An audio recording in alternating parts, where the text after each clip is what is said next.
Since so many people are getting into plants these days, doing research online can get a bit overwhelming. If you're a beginner wondering what works and what doesn't, or if you're somewhat experienced but want to learn more, you've clicked on the right video. Today we're discussing 10 plant tips that could be applied to any plant out there. You've heard that right, so let's dive in. Number 1. Give your plant enough light. To state the obvious, your plant's main source of food is light. I'm saying this because in the beginning, we might think that if we leave a plant in a corner, it might get the right amount of light. Unfortunately, we perceive the light with our eyes a little bit differently than how a plant might perceive it for its main source of energy for food. So in the beginning, we might deplete a plant from enough light without even knowing. We will get technical in another video, but for right now, remember that it's best to give your plants the best amount of light possible in this moment. And also don't back down from buying grow lights. They are a huge help sometimes. Another good thing you can do is to rotate the plants that tolerate it, because some of them don't like to be disturbed.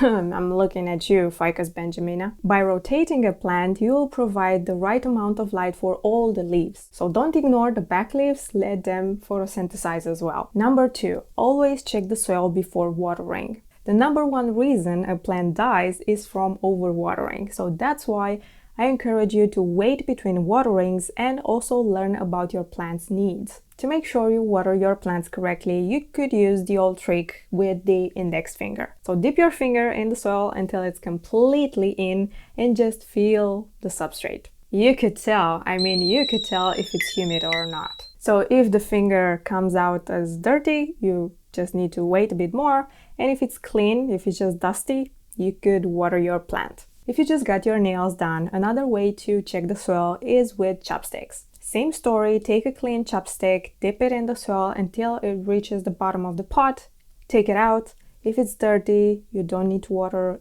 but if it's clean, just do it. And moving on to number 3, clean the leaves from dust. I've been saying this before and I'm gonna say it again. Cleaning the plant leaves will improve the quality of photosynthesis. And another extremely valid reason is to keep pests away from the plant. So grab a damp cloth and a spray bottle and let's do some magic. Another way to do it is to shower it all together. Be careful not to spill the soil because you could clog your drain, but other than that, showering is great. I would also recommend it during summer when your plants will dry out faster. I won't personally shower my plants during winter because my home is a bit chilly, but if you don't have this problem, you could do it maybe a bit less frequently, like once every 2 months, and let the substrate dry out completely between showerings, just to avoid root rot. Number 4, use a mild fertilizer. So to keep a plant happy and make it stronger, you need to fertilize it once a month or even a bit frequently, depending on what type of fertilizer you choose.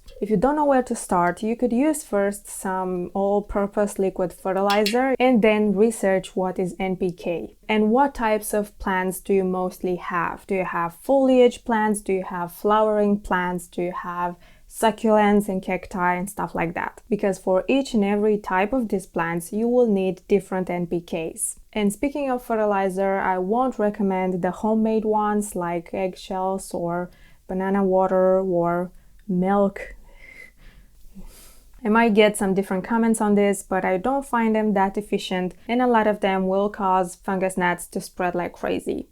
So I would stay away from them. Number 5, repot when necessary. This could be a sensitive topic in the houseplant community, and there is no right answer for this, but just remember that plants don't like to be disturbed too often. Repotting should be absolutely done in 4 cases. When the plant outgrows its current pot and it needs some more space, when the soil becomes too compacted and soggy and won't let the water drain well enough, when you bought a plant with low quality soil, and that could happen quite frequently. And lastly, you have to fix a problem like root rot or mold, and you have to throw away the contaminated soil. Other than that, give your plant time and don't rush it. Repotting often is causing stress on your plant and it could lead to a lot of root loss. Number 6, use pots with drainage holes. Another super important aspect is to use pots with drainage holes, especially if you're a beginner. Proper drainage is the key to prevent overwatering and root rot, and it could also help you if you're a bit careless sometimes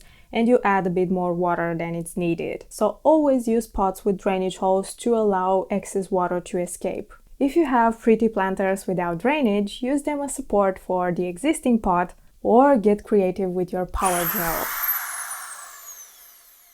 Number 7. Do prevention pest treatments. I don't think this is talked enough in the plant world. Sometimes we see an infestation when it's already pretty late. Some people fight it and some people just throw away the plant. I've done both, so that's why I advise you to do prevention pest treatments just to sleep better at night. It's best if you research what's available in your region and go for the most natural option possible. And I have 2 tips for you. The first one is to reduce the damage on yourself, and the second one is for the plants. The first one is to do these prevention treatments once or maybe twice a year, but outside if possible, or in a room that is extremely well ventilated. You don't want to be breathing that toxic air because it could cause a lot of side effects, nausea, headaches, and stuff like that. And second, when you treat your plants, leave them in darkness until the substances are completely dry. If you place them right back in the light, it will cause a lot of burn damage. Sometimes this is written on the label and sometimes not.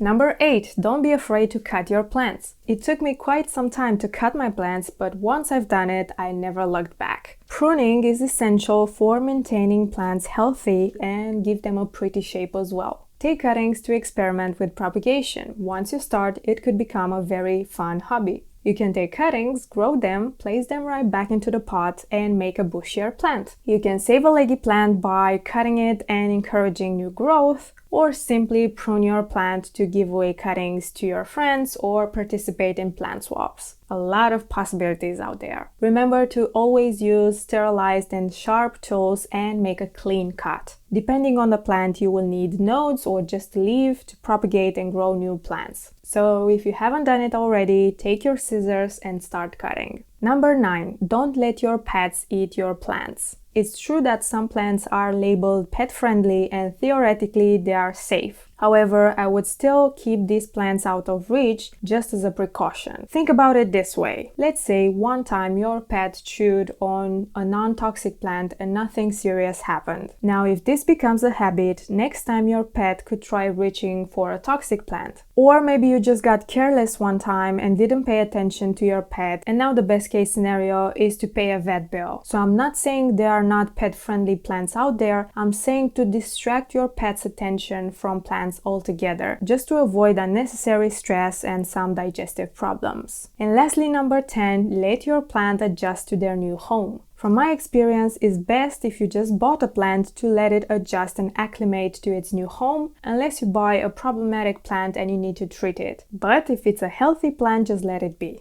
There is no need to rush changing the substrate, fertilizing, pruning, or whatnot, because you'll be stressing out the plant. Your plant needs rest just like we do. So that's why I leave my new bought plants alone for at least 2 weeks. And if I don't see any signs of concerns after that, I leave them in the original substrate for a long time after that. If you repot a plant right away, of course in a lot of times the plant will not die, but it could suffer. The growth of your new plant will slow down and the recovery process will get longer. And there you have it, the 10 plant tips I wished I knew sooner that will help you grow plants like a pro. If you found any of these tips helpful, don't forget to leave a thumbs up so it could reach more people, and consider subscribing for more plant content like this. Also, if you have additional tips, let me know in the comments to share ideas together. And until next time, don't forget to take care of yourself and your plants.